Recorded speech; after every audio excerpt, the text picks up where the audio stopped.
আমরা কি বাঙালি না মুসলিম? আমি কথাটা এভাবে বলি, আমরা মুসলিম বাঙালি। প্রকৃত বাঙালির যেই কৃষ্টি কালচার, এগুলি হলো সম্পূর্ণ হিন্দুদের। মুসলিমদের সাথে হিন্দুদের কোনো সম্পর্ক কালচারাল নেই নেই নেই। মান তাশাব্বাহা বিকওমিন ফাহুয়া মিনহুম। হযরত ওমর রাদিয়াল্লাহু তাআলা বলেন, যে ব্যক্তির সাথে যার আচার আচরণে কৃষ্টি কালচারে সামঞ্জস্যতা পাওয়া যাবে, সম্পর্ক পাওয়া যাবে, তারা ওই ধর্মের হিসাবে পরিগণিত হবে। নাউযুবিল্লাহ। হযরত ওমর রাদিয়াল্লাহু তাআলা বলেন, হযরত আসওয়াদের সামনে গিয়ে, তুমি একটা পাথর, লা ইয়ানফা ওয়া লা ইয়াদুর, তুমি কারো উপকারও করতে পারো না, ক্ষতি করার সামর্থ্য নাই। তোমাকে আমি কখনোই চুম্বন করতাম না যদি রাসূলুল্লাহ সাল্লাল্লাহু আলাইহি ওয়াসাল্লাম তোমাকে চুম্বন না খেতেন। কাকে বলা হচ্ছে?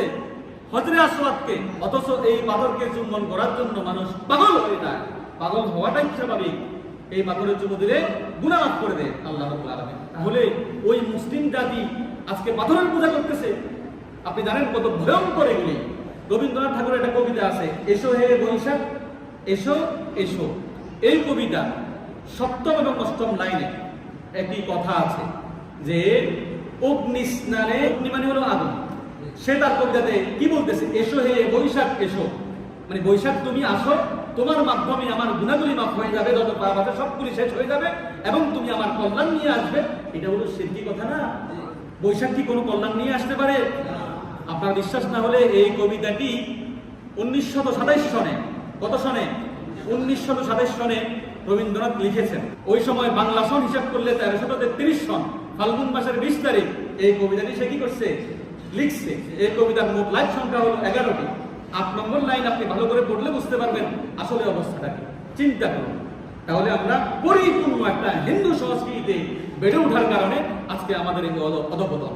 আমরা এখন অন্যায় কি ন্যায় কি এগুলি বুঝি না। ভালো করে খেয়াল করতে হবে। গুনাহকে গুনাহ না মনে করা কি? কুফরি। আল ইস্তিগফারু বিল মাসিয়া ফাহুয়া কুফরুন।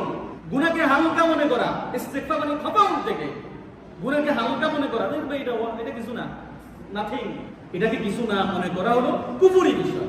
এখন আমি জিজ্ঞেস করি, আপনারা আপনাদের মেয়ে ছেলেকে পয়লা বৈশাখে বাঙালিয়ারাই সাধারণ কি প্রয়োজন মনে করেন? আরো জোরে বলতে হবে, প্রয়োজন মনে করেন? নিজের বউকে আরেকজনকে প্রদর্শন করার জন্য আপনি নিজের বউরে এত টাকা দিয়ে বসেন, মুখ দিয়ে। আল্লাহর জাতের কসম, আপনি দায়ুস। আমি বলছি, দায়ুস কয়জন পুরুষ হয়? 4 জন পুরুষ হয়। ভাই হয়, সন্তান হয়, পিতা হয়, স্বামী হয়।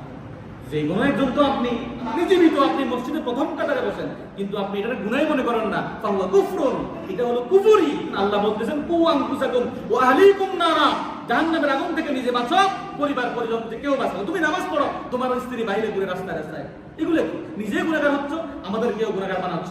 আমার এই গুনাহের জন্য তুমি তাই দায়ী থাকবা। আমি যদি জাহান্নামে যাই, তোমাকেও জাহান্নামে যেতে হবে। আস্তাগফিরুল্লাহ আযীম।